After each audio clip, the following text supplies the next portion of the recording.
Hey ho! Let's go. Welcome back this evening. We are continuing the march to the 2025 Major League Baseball season tonight. Our preseason award predictions, spring training updates. We'll give you a keeper update for our baseball league as we get ready for the draft this Saturday. But before all that, we begin the show as we always do by asking you the question, where else would you rather be than right here? Boom! Got it right this week, right now. You're looking live, Split Studios. This is Fantasy Baseball Now, episode 29 on our show, part of the ball9.com podcast network. And as we head into our collective 72nd year of fantasy baseball on Saturday of this week, we're here to talk some fantasy. There's a Major League Baseball with a fantasy spin, and there was real baseball this morning, coffee and baseball this morning. In addition to our awards, we'll talk about some draft strategy as we get ready for our drafts. The awards have a little help from our friends, so we do appreciate that for sure. And we maybe do a little Final Four at the end, real quick Final Four prediction, and see who collects all the NIL money. Feel free to leave a comment. We'll get to them as we can. Smash the like button. Follow us on the X. Follow us on Blue Sky, though I haven't logged on there in a month or so. Yeah, right. Same here. Watch us on YouTube. Watch us on the Ball 9 Network. Watch us wherever you can. And how are you, Sean? Well, you know what? With the drafts coming, if I'm talking fantasy baseball in the draft, I got to kind of be in draft mode, if you know what I mean. So, I know exactly what you mean. Before all the fun stuff coming up, though, I do have a major announcement. It's breaking news. It will reverberate through Major League Baseball and certainly this league and this podcast forever. Hold on.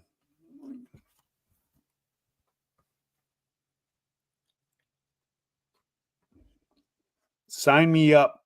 I've signed a free agent fan contract for the New York Metropolitans Baseball Club. That's a perfect hat for that fucking it fits. Head of yours. You got to be kidding me. If you find one that fits, you got to buy it. Who wore that? Rusty Staub? Rusty Staub had a big dome. No, you know why? You know why? Because they're on the East Coast. Their game started at 7, not 10 o'clock on the West Coast. Their owner is not going to get frugal anytime soon. I'm too angry and too hurt to follow the Athletics to Sacramento. So let's go Mets, go baby! Repeat of '86. So a lot of those games. Yeah. Way to jump on the bandwagon of a third place team. And Iron Brigade Bob has authorized the move. I still say it's invalid. No, my team moved. That counts. Yeah, they don't officially have a city, so they haven't technically moved. Yeah. That'd be like bailing on the Rays right now because they won't build a stadium. I don't think they have any fans. Told you that was coming. Yeah. Another one I got right. That's another one I got right. Freaking Rays. Right. They haven't even sold out opening day at Steinbrenner Field. 18,000 seats. They have not sold out for opening day. That's crazy. The A's did it. In Florida. Let's find them an owner, Rob Manfred, you dipshit.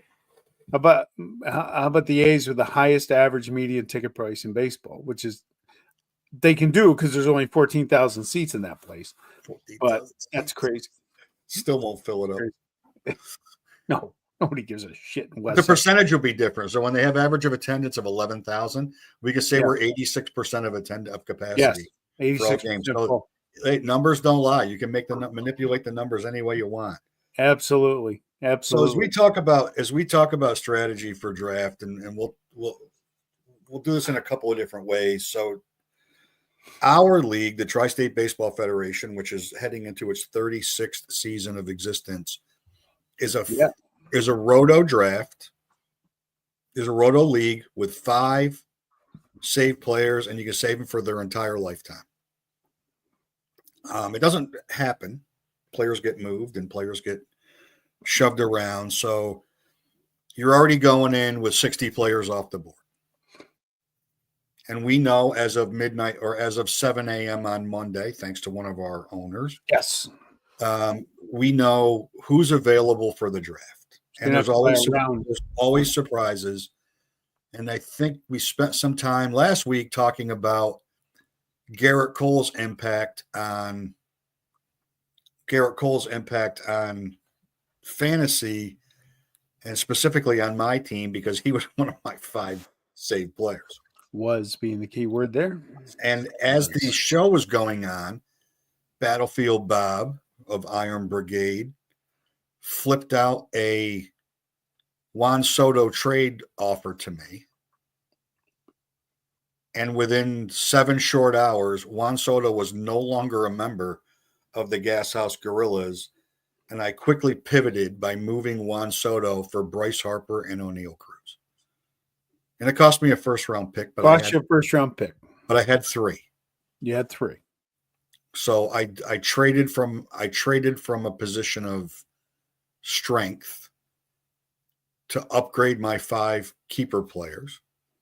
Soto mania, baby. Soto mania. You know what? He stinks. Though he got a lot of MVP votes from our loyal listeners and participants, and we'll share that when we get to it. The voting was crazy. So now we go into a draft where you get to save players, and our owners of our most recent ownership ad was, I want to say, 7 years ago. 2015. This will be their 10th year. So 10 years. So you have a pretty good idea of how guys are going to construct their team. Not a lot of big shocks. We've got a couple of owners that are always looking for the next hot young player, and they usually get drafted. Though they're on everybody's radar, there's no really hiding players. Hello, Uncle Ted. There's no really hiding players because everybody's looking at the same pool.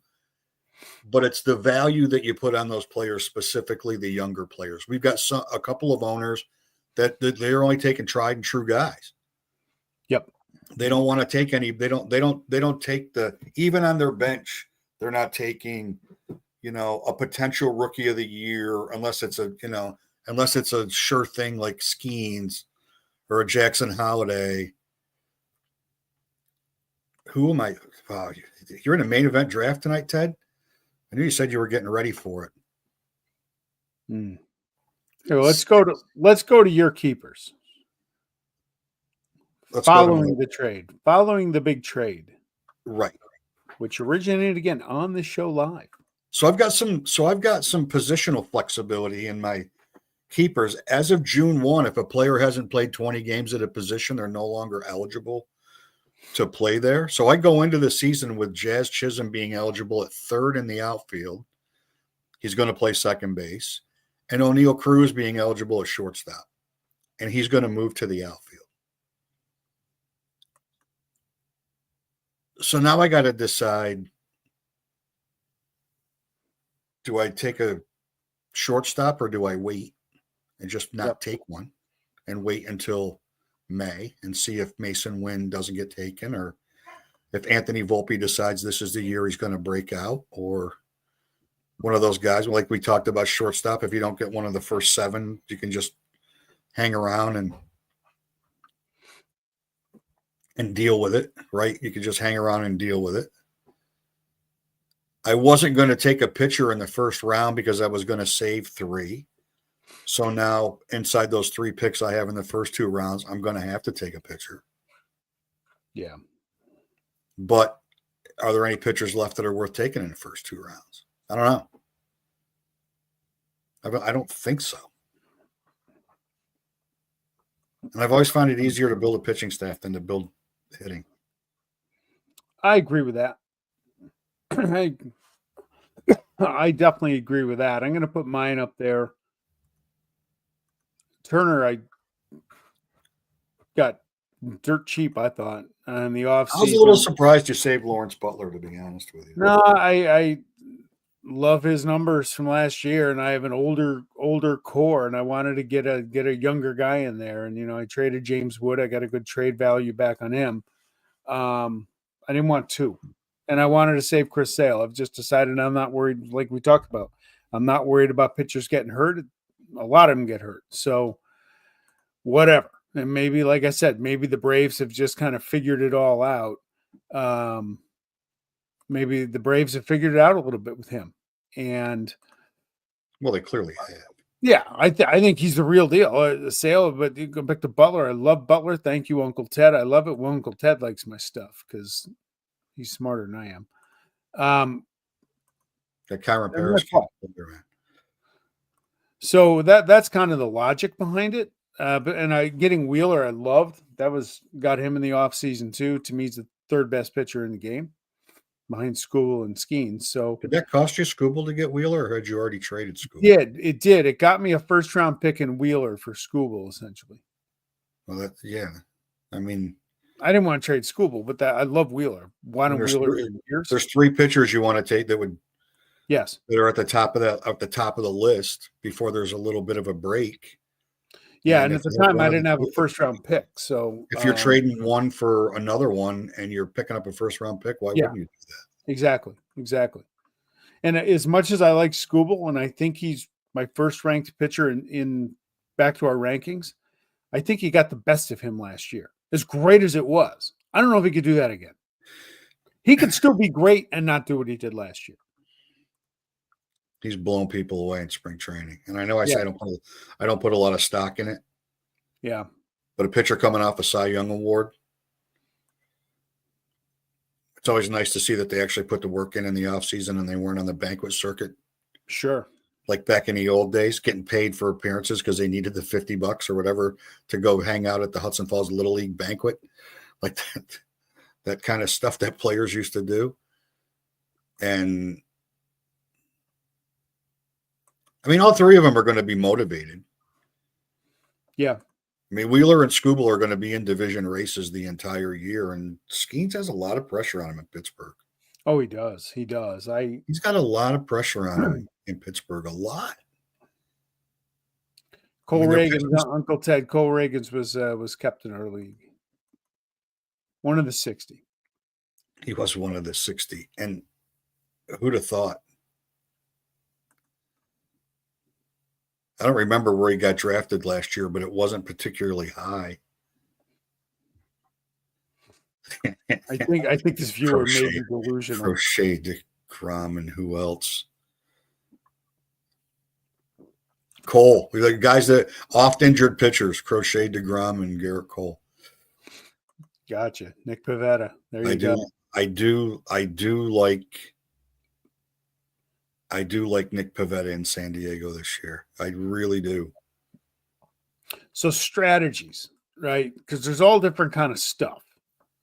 Like I'm going to ask you about your NL-only draft in a second. I'm in a mock with a bunch of the guys from CBS Sports on Thursday. I'm psyched about that. I did one a few weeks ago. It was a lot of fun. What do you draw from that as you get ready for the main event this week? Do you like doing other drafts to kind of prepare for the big, even though the owners are all different? People have their own things. I do, because I like, it's kind of like filling out a Final Four bracket and then looking at everybody's brackets, because when it gets down to the end, everybody's pretty much got the same 4, 8, 12. Yeah. I like to see where the reaches are. I like to see, like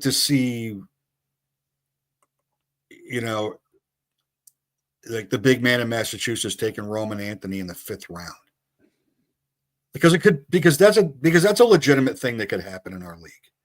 Right? That's a legitimate thing that could happen in our league. We are doing a main on Saturday, Ted. 10 out of the 12 owners will be there in person. Live. Hence the practice. Yeah, there'll be and then Monday we look at our teams, because by Sunday we forgot who we took. You sleep. But in Vegas. No, Vegas East, Albany. Better than Vegas. Albany, New York. Yeah. It's just like Vegas, except it's not. It has everything that Vegas offers, except for everything that Vegas offers. No, we get that 800 square foot casino, but 12 miles west of me. Yeah, that's true. Yeah, I don't know about a lot of the other amenities, but yeah. Albany. Yeah, but weed's not legal in Las Vegas. We got a It is in Hooters. New York. We got a Hooters walking distance from the draft. And that one's still open. It's still open. But Hooters forgot they had a Hooters in Albany. So did I. They closed the one in Philly. They forgot they had one in Albany. Been a while. So what's the difference? So like we have our draft. It's funny you talk about you're watching where other guys get picked. What our draft is going to look like Saturday is not going to be the mock I'm doing with CBS Thursday night because it's not even a real league, but it's also not a keeper league, and that's the dynamic to it. Like you said, we know these owners. We have at least 8 owners that have been in this league at least 25 years. Yeah, if not more. Yeah, we have so one, there's no secrets. 2, 3, 5 that are 30 years. Yeah. The big man starting is 34th this year. So Right. Yeah, pretty much. So Battlefield Bob, 36. The three of us. I and Rich. Rich is 30. Rich came in with the big man. So they're starting 34. That's right, because the Burb was year 1. So yep. And then the Newberg contingent started filtering in. Did Gasper come in when Rich and Kip came in? No, Gasper were the replacements for the Massachusetts. No, contingent? Gasper was like 97 and Steve was 98, I think. But what about give me the NL only strategy you got? Okay, because that's correct. Do you have to even grab worse positions earlier because there's just lack of depth around the place? That's even worse because that's a 7-player save league. Wow.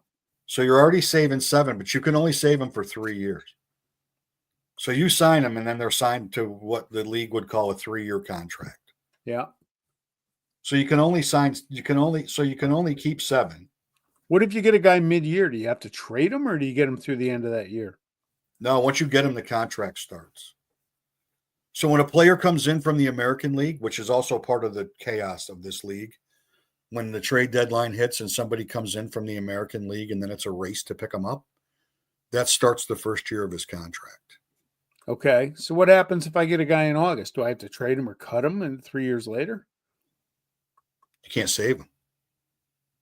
But I can finish the year with him. Yeah, you finished a year with him. Okay, that's what I meant. So, all right. Like for me, I've got Acuna, and this is my 4th year, and this is my 4th year. He was available in my 2nd year, and I drafted him because he was available, and he's the only one of my.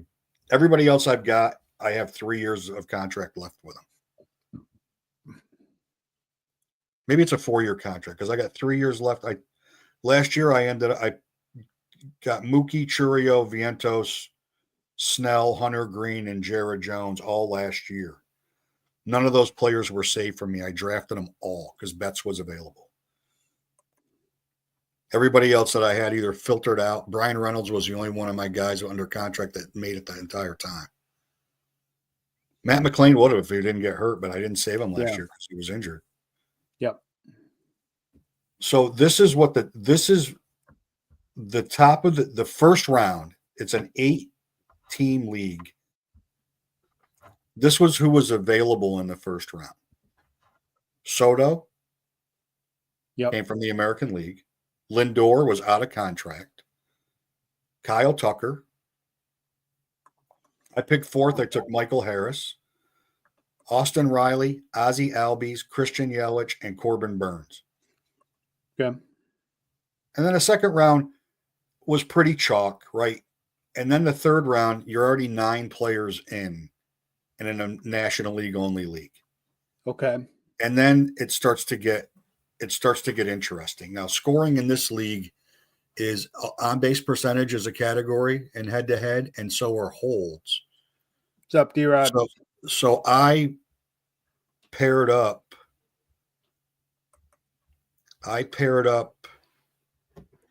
Presley and Porter Hodge, and I paired up.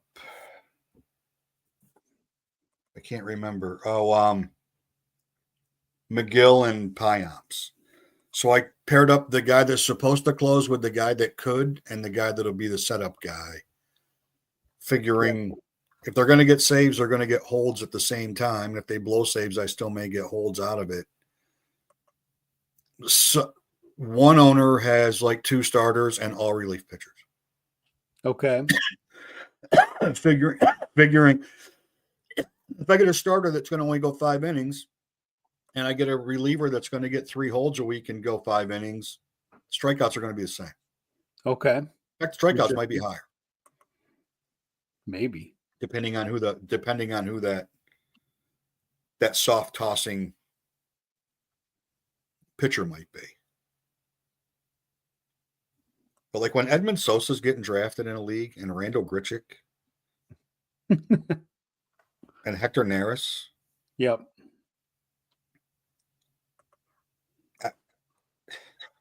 And Nestor Cortez. I mean, you're getting down like it's 16 rounds plus a bench player. He's going to make the All-Star team this year. But I did put Bubba Chandler on my bench. There you go. There were only three guys that are going to start in the minors that were taken in this league. One is Del Santos from Miami, Bubba Chandler, and Andrew Painter. Those were the only 3. And Andrew Painter was only taken because it's all Philly fans. Yeah. It's a Met fan, a Yankee fan, and 6 Philly fans. Okay. So getting Philly players. Though I did get Bryson Stott, which I'm really happy about, to be honest with you. I think he's going to have a big year. But guys go early, like name guys that don't really fit to go early, and it's an interesting league. Like they're all really good baseball fans, and they all know the National League. Like, yeah, they really know the National League because they're National League fans. So some names come out, and you're like, damn, I would have thought that guy would have went 2 rounds later, and everybody's. I couldn't figure out the damn scoring in this league for like a year and a half. Okay. I kept trying to figure out why I'm losing like 6-4 when I got, somebody hitting 13 homers and, my team hits 17 homers in a week and drives in 80 runs and I'm losing 7-4. I'm like, how am I losing? And then I realized that each category scored on its own. So it's homers versus homers, singles, stolen bases versus stolen bases. So once I learned that, like I made up a ton of ground last year once I learned the scoring and started changing my roster around to manipulate the way the league is scored. And I finally drafted to match the scoring this year, and that's the first time. Cool. So that's me just being ignorant. Mike, you can answer that, you being the closet Philly fan. I still think they're going to trade him. I think Kepler's going to get hurt because he always does. They're going to need an outfielder. Somebody's going to have extras. The Yankees are going to panic, realize that Peraza and Cabrera aren't the answer at third base. DJ LeMahieu will get hurt because he's hurt, and they'll make a move for him because I still think he's going to get traded. I don't think anything bothers Outbone, to be honest with you. He's had the crap boot out of him in Philadelphia. I don't think anything really bothers him. He's been as underappreciated player here. Almost worse than Roland. Scott Rowland was very underappreciated in Philadelphia because he followed Schmidt. Yep. It's not an easy thing to do. It's not an easy thing to follow the greatest player in a franchise's history. And one of the most popular players that ever played here. It's very difficult to do. And I think Bohm's had it worse. I think Bohm's had it worse than Rowland, because there was a lot more hype on Bohm. There was a lot of hype on Bohm when he came up. But all he's ever done for them is everything they've ever asked him to. He's played first base. He played first base when they needed him to, when they didn't have a first baseman. Drives in a lot of runs. He's in a good lineup. I think that stuff I think he's a pro baseball player and he shows up and plays baseball. Sweet. And does as well as he possibly can. I really think that's how he plays. All right. Hey, you want to? Let's go to our predictions. What are we starting with? National League Manager of the Year. All right, let's do, because I'm going to bring them both up at the same time.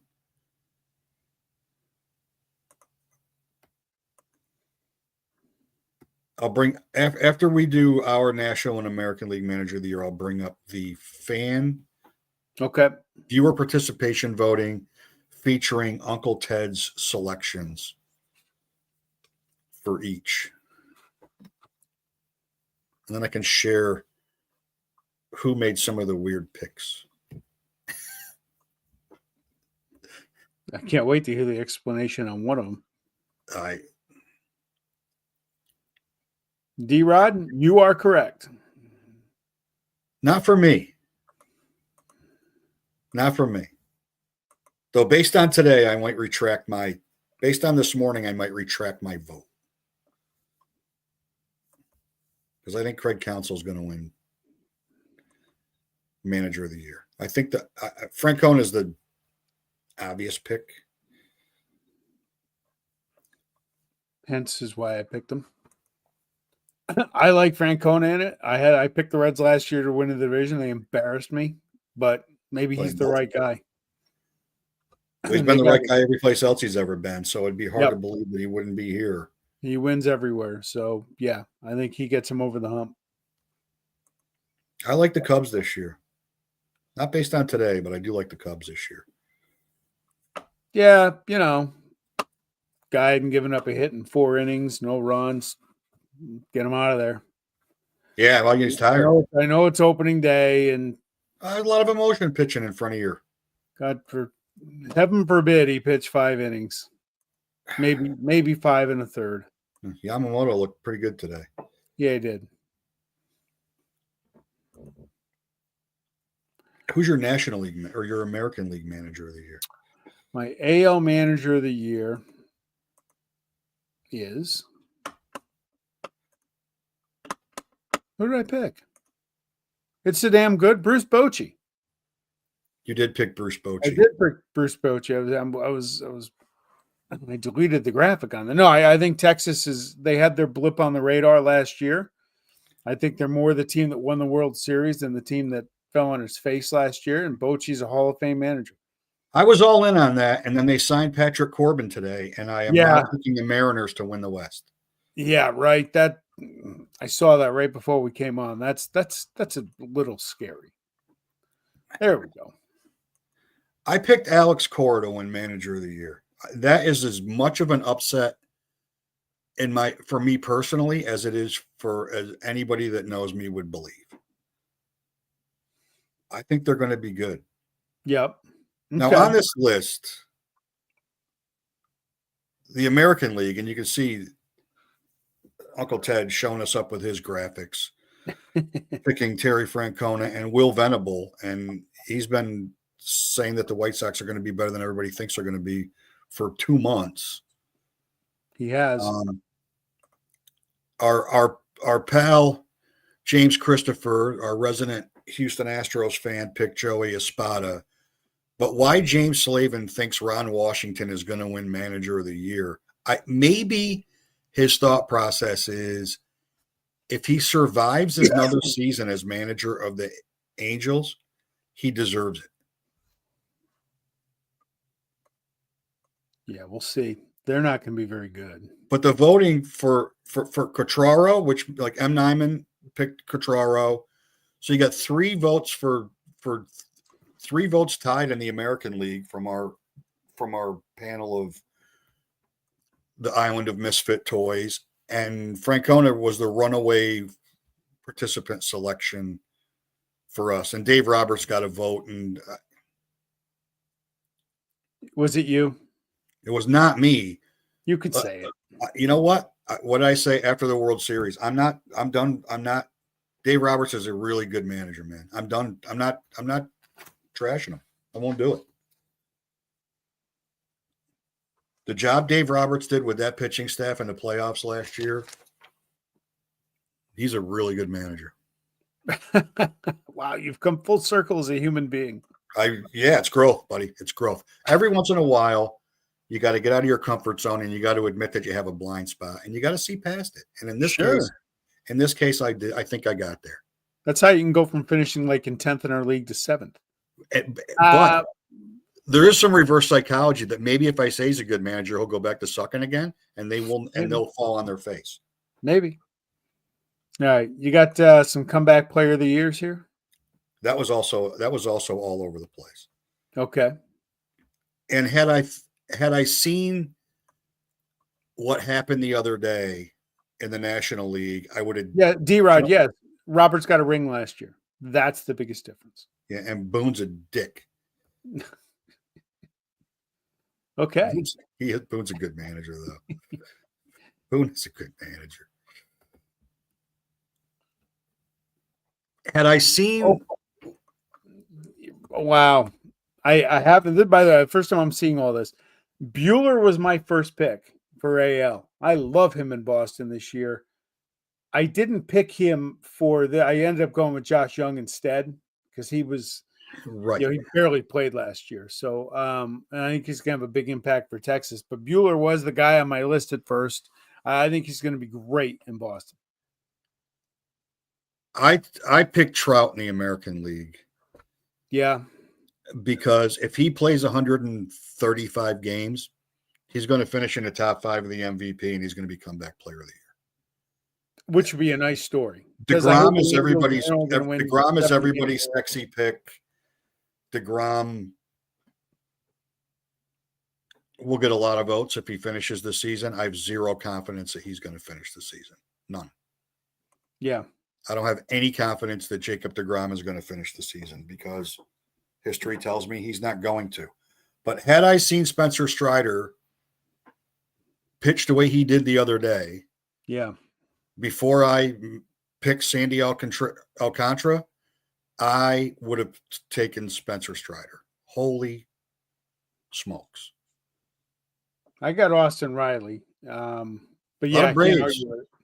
Okay, well, I've been saying that all off season. I think the Braves are going to rally. A lot of the guys that were hurt are back, hopefully healthy, and a lot of guys that didn't hit will. That's kind of the way I view the Braves this year. 2020 doesn't count. 2019 and 2020 don't count. Trash Can World Series doesn't count. The Bubble World Series doesn't count. It doesn't count. There you go. I agree. I mean, Cody Senga, I don't know. Trey Mancini would be a glorious story. He's hitting like 580 in spring training with the Diamondbacks. I just don't know how they're going to get him at bats. Yeah. He's going to platoon at DH with Grichuk. That's probably going to be the plan. That's probably going to be the plan.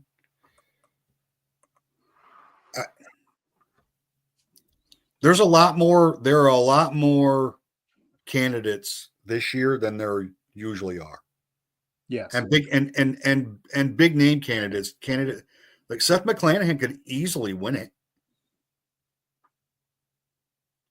I mean, McClanahan and Alcantara on this list are the two most likely to be traded by the All-Star break.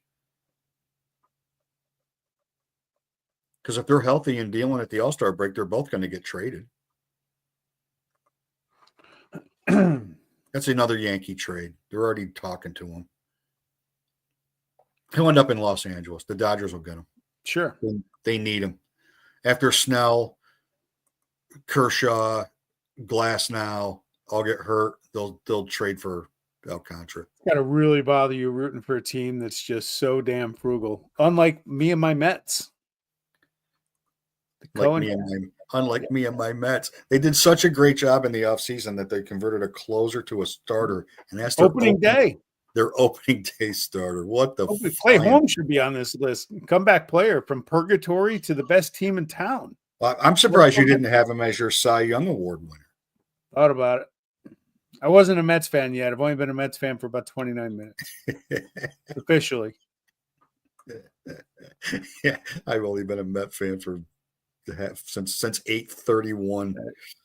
How about the comeback? No, we got them. Rookie of the year. How about the rookie of the year? This is pretty interesting, right? So the voting didn't show up for Dominguez. Dominguez got 6 votes. Okay. I took Cam Smith in the American League. Okay. I Yeah. This experiment with Jose Altuve in left field is going to last about an hour and 30 minutes longer. There's a clip floating around from today where it was the Houston broadcast team. They're going to test Altuve's arm. Let's see what his arm looks like in left field. And he ran right past the ball, and the ball rolled to the corner. Like he missed the ball. And I don't know if the grass was in his eyes, because it's possible the grass was tall and it was in his eyes and he couldn't see. Could have been. I do like Uncle Ted's pick. The Angels do have some young pitching coming. Goldie's a good choice for comeback of the year, D-Rod. That's a really good choice. I don't see it with Sagano. He isn't. I don't see it. Cangeloni's a good choice in the American League. He's going to get called up at some point. Goldie's already hurt. Got a bad back. Well, welcome to being 37 years old, bub. Yep. That's the way it goes. I mean, I'm a little surprised Sasaki only got 2 votes in the National League. I still think it's going to be Bubba Chandler. I think he's going to do the same thing Skeens did, gets called up and dominates. I do like the more and more that spring training goes on and the more and more that Ornelas hits for San Diego. I do like him. I like Matt Shaw until he threw a ball halfway up the right field line today. And they have to figure out whether he has to go back to second base and Justin Turner, the 39-year-old or however 41-year-old or however old he is, plays third base for him. If you get up early enough tomorrow, you'll get to see Sasaki pitch. Oh, I'll be up. I woke up at 5:38 today. I said I got about 25 minutes, chill, get some coffee going, a little baseball. So as an aside to that, how about what are the balls of Fox not even sending a crew over there and doing that broadcast remote? Yeah. And then if you're going to do it remote, you don't have 2 better guys than who you threw in a booth today? Yeah. Like it's the opening day. Yeah, they should be there. They should be there, and they should also. Javi Baez. Javi Baez going to come back to baseball.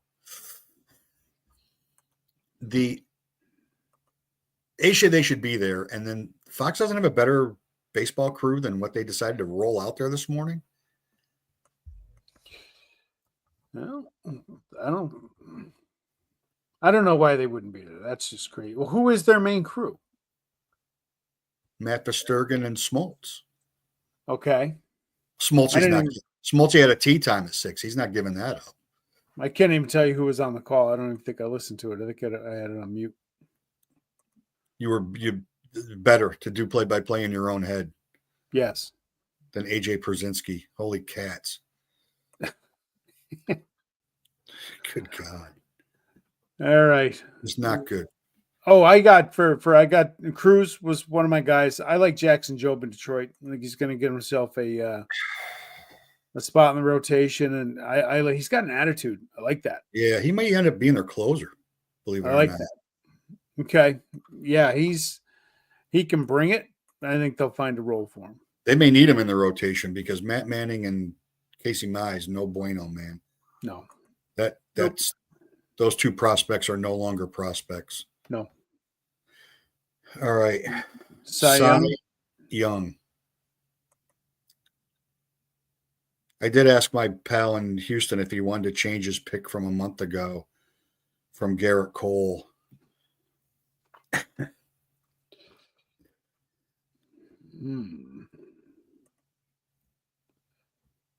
So Skeens is the runaway pick. That's my pick. Just Pittsburgh. Let him pitch. I watched him in preseason. I'm like, the last time I was that interested to watch a pitcher pitch was Greg Maddux of the Braves in the mid-90s. If Uncle Ted's pick wins and my pick finishes second, my fantasy team's going to have a good year this year. Okay. Because if Green and Skeens both finish in the top 2 for Cy Young, My Yeah. starting rotation can be pretty damn good. I have Skeens for the record. I also have Reagans. I'm not surprised to see him up there, but I am a little, I guess. Yeah, Love I Cole picked Reagan. Joe Ryan. Yeah, I got to hear this. Where did you come up with? I actually what? I gave that a double take. I think I was in a fever dream. I don't know why. I don't know why I feel this way, because nothing should lead me to believe to feel this way. You're right. I think the Twins are going to be much better than everybody thinks they're going to be, Really? and he's going to be the reason why. You're no kidding. Yeah. I think Buxton's going to play 140 games this year. What? I know. The same logic that tells me that Jacob deGrom isn't going to make it to the All-Star game, I'm flip-flopping on and saying that Buxton's going to play and they're going to be better. I made that fantasy mistake 2 or 3 years ago. I took him in the second round. I'm like, just don't. I do like the Hunter Brown sleeper pick. I like that. I'm a little Crochet, surprised maybe. that Screwball did not get more than one vote. And I'm a little surprised that Reagans and Gilbert got as much love as they got. Yeah. Oh, I'm sold on Skeens, D-Rad.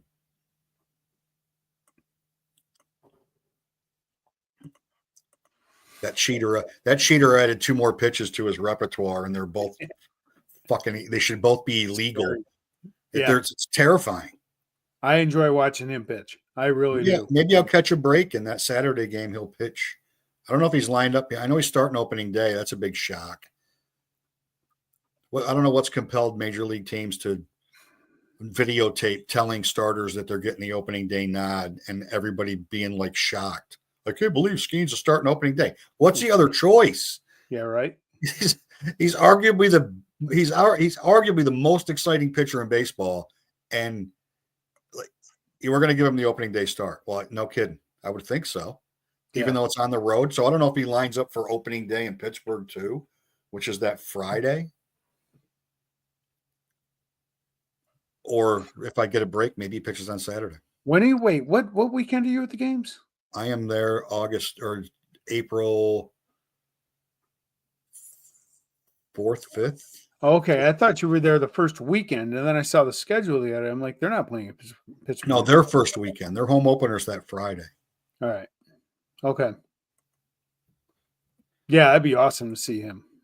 Ted's all in on DeGrom this year. All in. I would say so. I was told flat out that if DeGrom has a good year, I'm never going to live it down. That apparently the big man of Massachusetts is taking receipts off these podcasts to hold on to. So, well, look at both of his darling pitchers. He could be filling their roster spots in May. We'll see. I do like Crochet, but so do I. Still got to show me for more than 120 innings. And he's got to show me that he can pitch when it matters. Yeah. It doesn't matter in Florida, and it doesn't matter. It certainly doesn't matter on the south side of Chicago. Soon to be Nashville. Boy, what a sneaky hat that was. Boy, that's fucking right. That is passive aggressive behavior right there. Mm-hmm. MVP?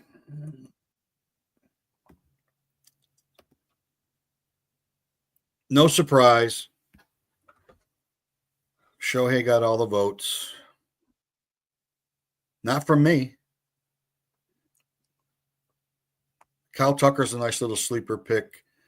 The Churio pick was I can't pick Ohtani, and I'm already tired of Soto, so why don't I'll take Churio? Why not? I took Harper. I took Bryce Harper. I'm going on the Nikola Jokic MVP fatigue, and Ohtani won't win it because everybody's tired of him winning it. Yeah. I don't know how Soto's going to win the MVP when he won't be the best player on his team, much like last year. I still think that's Lindor's team. I mean, we knew Ted was going to take Gunnar Henderson. He told us 2 months ago Gunnar was going to win the MVP, so that's not a big surprise. I like the Yordan Alvarez vote's not a bad vote. I took Jose Ramirez. I think this is the year he wins it. I was stumping for him last year till early August, I think, or whenever I made that comment that he should win it, and then Judge turned out to be okay. If the Yankees win the division, Judge is going to win MVP. Very, very likely. He's going to have to. Well, he's going to have to win MVP for them to win the division now. Maybe they can sign Joey Gallo. Joey Gallo's switching to pitching. Yeah, he is. Hitting ain't his thing. I took Guerrero. I like the fact he's betting on himself this year and being public with what's going on. I think he can handle it. And I took Soto just to aggravate you, to offset my new Met hat and fandom. Your new Met hat. Yeah, hopefully you can try it before opening day. Watch you have 4-part 30 for 30 on the 86 Mets. I haven't watched it in about 2 or 3 months. Yeah, we'll pick you up some cocaine for the draft, and you can be a full Met fan. Ooh. Maybe I'll buy you a pack of cigarettes, and you can hang out. You can be like Keith Hernandez. At least our owner spends money. Yeah, ours did too. He just spent it. He just spent it on the wrong. He just spent it on the wrong. He's too frugal.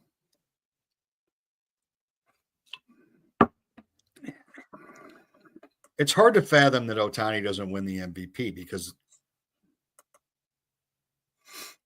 though he's not going to steal. He's already said he's not going to steal as many bases as he did last year, because if he's going to pitch, he's not going to steal as many bases. Yeah. You got to expect a regression. And when you have a historic, never been done season, it's hard to build on that. As great as it was, as great as he is, it's still hard to do again. There's a reason why it's never happened. And if the Reds win the division, Ellie De La Cruz is going to get votes. Yeah. Who took Trout? That would be James Slavin who took Trout. Really? It's not a ridiculous pick, because every year he's healthy, he's in the top 3. Yeah, but he hadn't been healthy since. It's been a bit. Yeah. It's been a minute.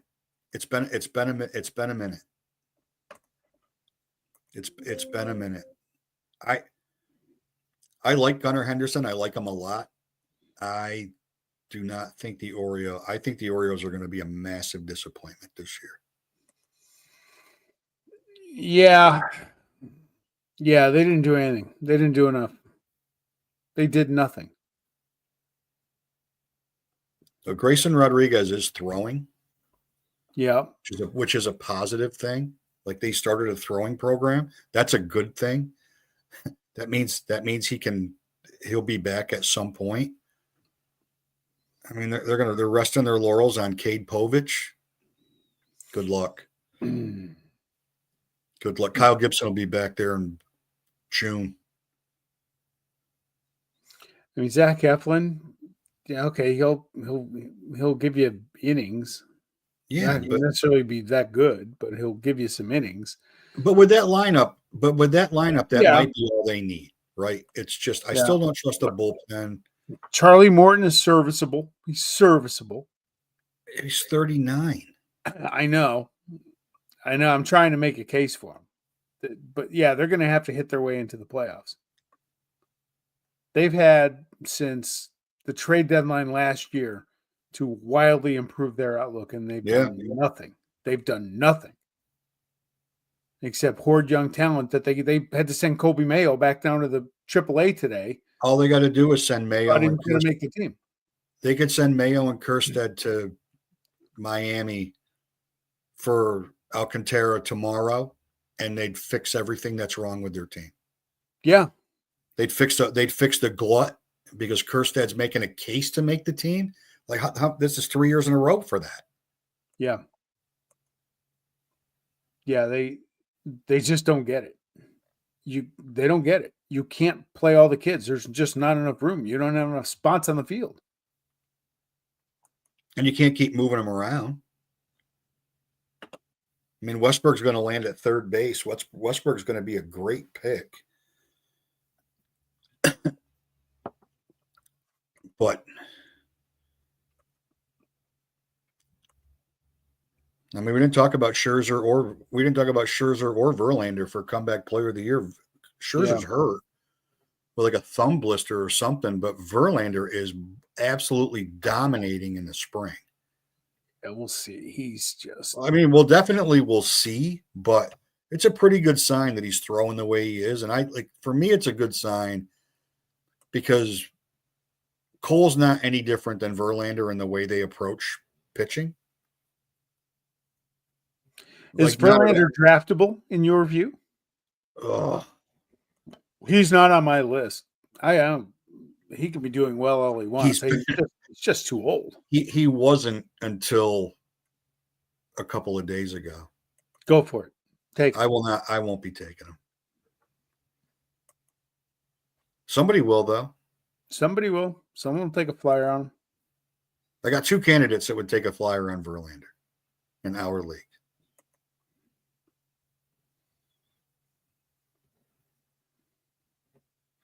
The big man? No. He's going to have a DL move to fill up early with DeGrom, so might as well go for another aged. No. The defending champ. He might. And your Met cohort.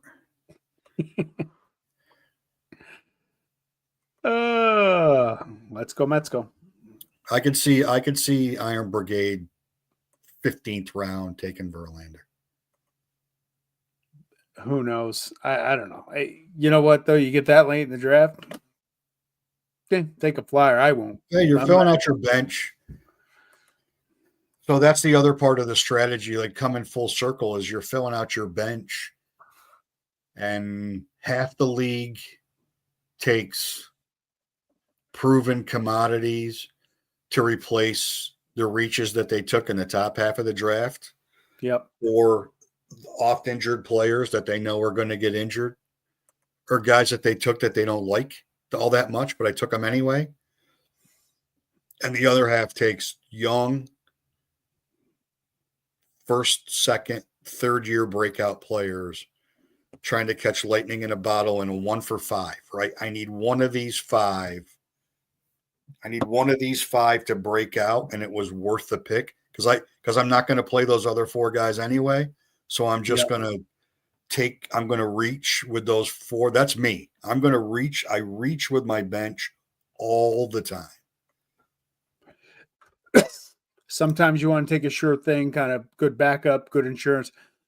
Take a young guy with good upside and an old guy that you might just squeeze some life out of. That's not Verlander for me, but I get what you're saying. It's a good so shortstop and catcher are great examples. I don't like who I took as my primary catcher. I'm going to take, Joey Bart, because if Joey Bart has really broken out, he could end up filling that spot for me because I didn't like who I took a catcher in the first place, or I didn't have one of the top 7 shortstops, and I'm not 100% sold on Mason Wynn. So I'll throw Dansby Swanson on my bench. Or I'm not 100% sold on Dansby Swanson, so I'll throw Mason Wynn on my bench. And if it doesn't work out, then it's easy to bench cut right away and play the other guy. And at least I have him, and he didn't get off to a good start. Now I don't get him. Yeah. So it's like that. Like, where am I not happy with what I have as a primary player? I better take the next best available thing before we get into the season and somebody gets hot and somebody uses, quote unquote wasted bench spot to grab them. That's that has to be part of it. Yeah. That has to be part of it. You take Martinez in Arizona, and 2 weeks into the season, he loses a closer's job, and AJ Puck's got the job. And if he's on your bench, then you've already got him. True.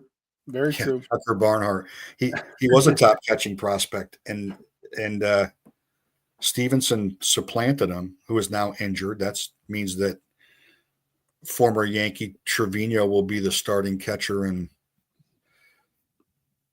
There's some interesting catcher stuff going on. They're pretty good shelf life, Trevino. Yeah. Oh, he's a great catcher. All right. Final 4 picks.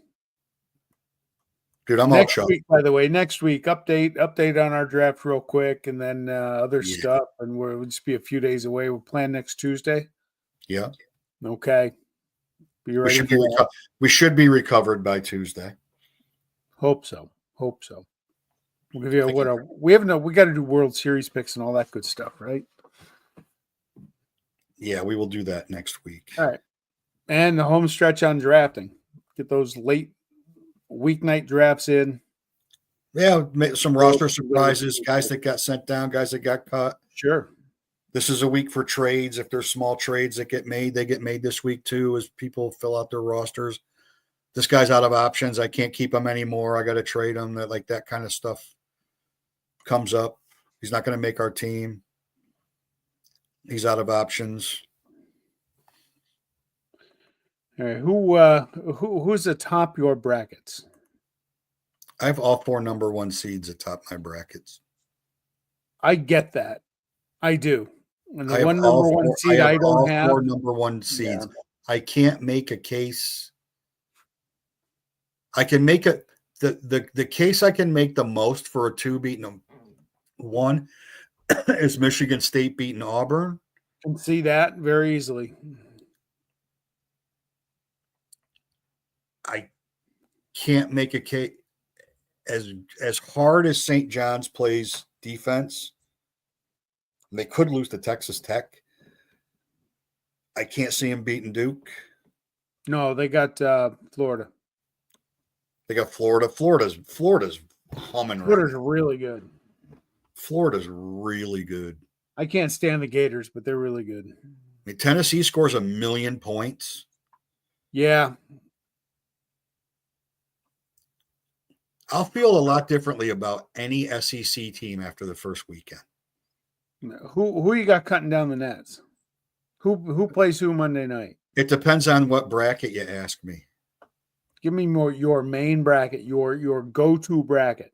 My go-to bracket? Bracket that you actually think without getting crazy with the God, I only have 14 upsets and all that stuff. Give me your I've only got about 12 of them going, so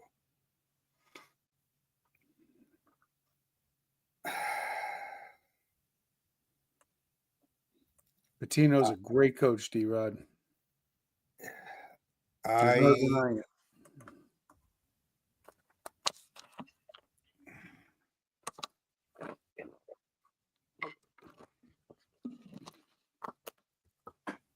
I guess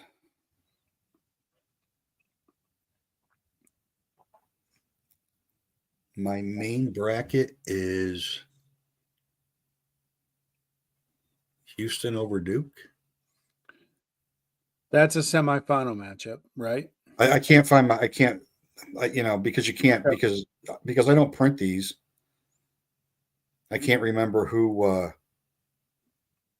I'm telling you, I'm in 9 pools.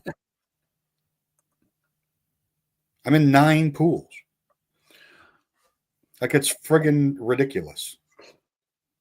Yeah. My main bracket is. Well, you got the 4 number 1s. Is Florida to beat Auburn, Duke to beat Houston, and Florida to beat Duke. That's my main bracket. Okay. I probably have Florida pick more to win than any other team, but I will tell you of the 4 number 1s, I have in some way, shape, or form, I have each of them winning. I have each of them at 1 point winning. I just can't pick Duke. I did pick My wife's a Duke fan, Mrs. Pugsley. I can't do it. Noah picked Duke in his bracket. You know where I picked Duke? If I picked Auburn to beat Florida and I did not pick Houston to beat Duke, I picked Duke to beat Auburn. I can't pick Auburn to win a national championship. I like Auburn. One of my I'll call it my second bracket. I have Auburn beating Alabama because that's the matchup I want to see because that would be awesome. I I think Florida's the hottest team. I think they're the best team. As much as I hate Duke, I think they're going to get to the final. I have Tennessee. They're the one. I like Houston from what I read about them. Well, they play great defense. I just like Tennessee in that game. Maybe I just like the SEC a little bit since I got 3 of them in the Final Four. But Florida over Duke in the Natty. Yeah, ESPN 25% have picked Duke, 21.2 Florida. Okay, then it's 10 point, and then it's 10%, 11% for Auburn, 8% for Houston. It's all ones and twos. Yeah. There's no real surprise. There's just no real surprise. I want the Tar Heels to make a run. 1, because I like them, but 2, because I really want to see the fury coming out of the West Virginia governmental offices, since they want to get a probe into the NCAA selection committee. Go Heels. Just go back, West Virginia. Go back and just listen to your country roads. And I wonder how Bubba Cunningham's going to spend that $166,000 bonus that he got for North Carolina making the tournament. I'm sure he recused himself, as the rules would say. Well, that's very true. But as Myron Metcalf said on my drive back from DC on Sunday, that doesn't mean you all don't go to dinner together.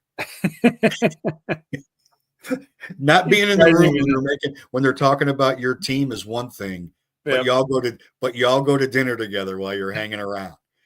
That's awesome. I do have Auburn over Houston in a bracket, though.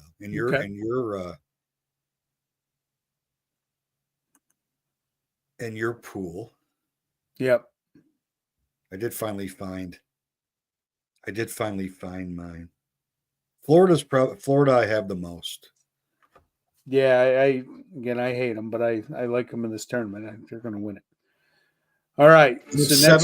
I have 17 brackets. Good for you. You got a lot of time. Jesus. You muted. You muted me. I didn't mute you.